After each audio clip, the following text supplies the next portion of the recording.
But have you noticed that everyone like nowadays, you used to be able to joke about the Yorkshire Ripper as much as you wanted. As much as you wanted.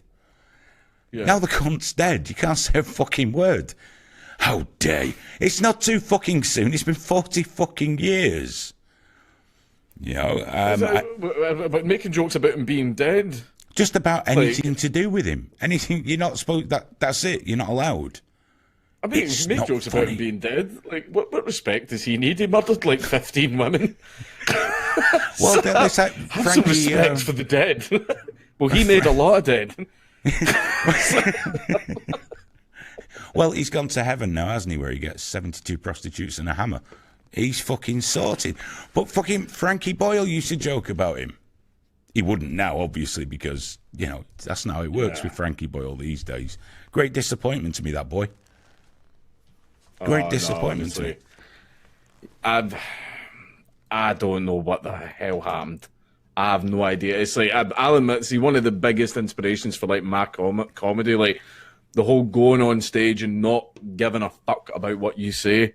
Like, a lot of that came from him. It came from people like him and like Jim Jeffries and stuff like that. And that's the thing that bothers me. A lot of people who inspired like my comedy completely 180'd on their ideals. They just like, and this is the thing, is I was talking about this just the other day, where these comedians are like really offensive. They have no filter. They say and do whatever they want on stage. They get really big. They get really popular. They get multi-million-pound contracts.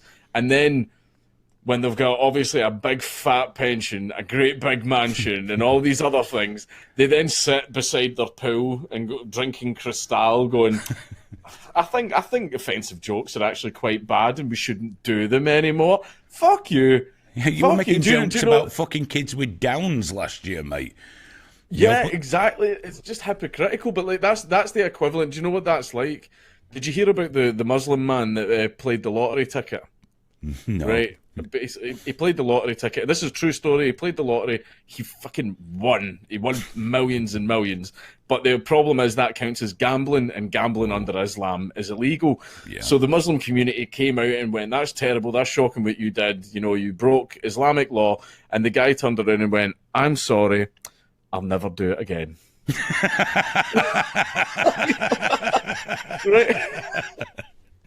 That's what it feels like. It's the same where it's like, oh, I'm not going to do it again. And it's kind of like, yeah, after you're set up and sorted for life, but if anybody wants to get to the same position that you're in, you're going to attack them for it and go after them Isn't for that it. how And everything works now, though? You've got, like, in a complete... By the way, you talk about comedians getting famous and letting you down, and you mocked him before. Bill Cosby wouldn't let you down, dude.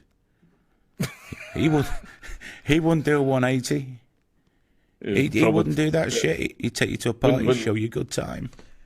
Wouldn't let me down, but he'd let a few downers into my drink. Oh yeah, oh yeah. You'd wake up feeling uncomfortable. But I mean, this thing about, you know, ruining it for every. I nearly went so much for. Why am I trying to behave with you on the fucking show? Like last week we had the Emma Kenny, who does the psychology stuff for This Morning.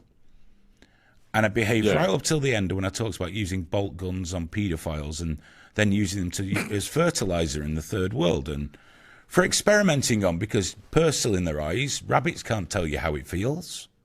Pedos could tell you. Yeah, fucking nips that, mate. Yeah. Brilliant. Thank you very much. Write it down. So I saved that for the end. I did well. The week before I did well. And tonight I'm like behaving. I don't know what the fuck's... It's really weird. But getting back completely to the point, that turning your back on everything that made you, isn't that we're seeing on a massive scale now with like Twitter and fucking Facebook run by the strangest looking motherfucker? What is happening to Mark Zuckerberg, dude? His inside is starting to show. I think he's a machine. Yeah. I think he's been replaced by a machine. Well, he's faulty though. The fucking eyebrows are falling out. I have no idea what the hell is going on with him. It's so bloody weird. It's like looking at him. I don't know what it is. Even like the way he drank water, like at that hearing, he was like he had it explained to him. Like that, and I'm just like, you're not a person. It's like you're some you're some machine or like ethereal being, like masquerading as a human. He just doesn't seem natural. Like you look at interviews with him, like way back when Facebook first started, and he's a little like university student, and he's got a bit of swagger and a bit of emotion like to him. But now, like I don't know what the hell he is. I don't think it's him. I think he's been replaced. Oh, you thought they could have done better than that with their money, though. I mean, Yeah, it's there like was some- last time I saw anything like that was at fucking Disney World in the Pirates of the Caribbean tour.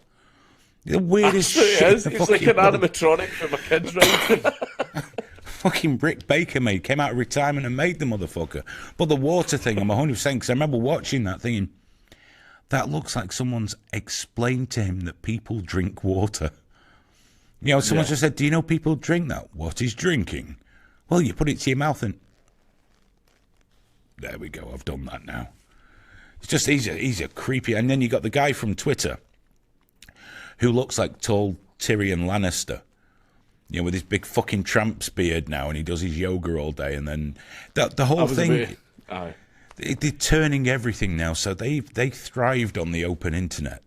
And now that they have thrived, fuck you all. Yeah, it's like Jack from Twitter looks like a guy that sits on a street corner trying to convince you to join his religion, but he holds the services for his religion in the back of his van. Like that's what he looks like now. And it's just like these people are meant to be billionaires and they look like the elite and everything. And it's like if I saw Jack at a music festival, I'd be like that, right? You've got a lot of drugs on you. Like you're like give me your phone number, you know, I'll give you a call later, mate. But like but that's the thing is I think Jack at Twitter now this is the thing, like I know that in Facebook Mark Zuckerberg he's the head honcho, he's built it that way so that nothing can happen without his say so. I think that Jack is, even though he's recognized as the captain of Twitter, it's everybody else is holding the wheel. Yeah. And it's mostly staff and advisors. And the problem is because they are in Silicon Valley, which is in that but very predominantly like left area of California. Heavy. Very soy heavy. Yeah. Drastic levels of soy detected in the atmosphere. But because that's the type of people that constantly get hired, that is what's bleeding into basically the terms of services of the company. I mean, if you've got a company and you're hiring the overwhelming majority of like far left people, then that's going to bleed into your company. I would love to hire a load of far left people. I'm going to be honest. I would fucking love an office full of them, and at the first town hall really get that fucking party started. Just really get it. See how fast you could get them to fucking pack up their shit and leave.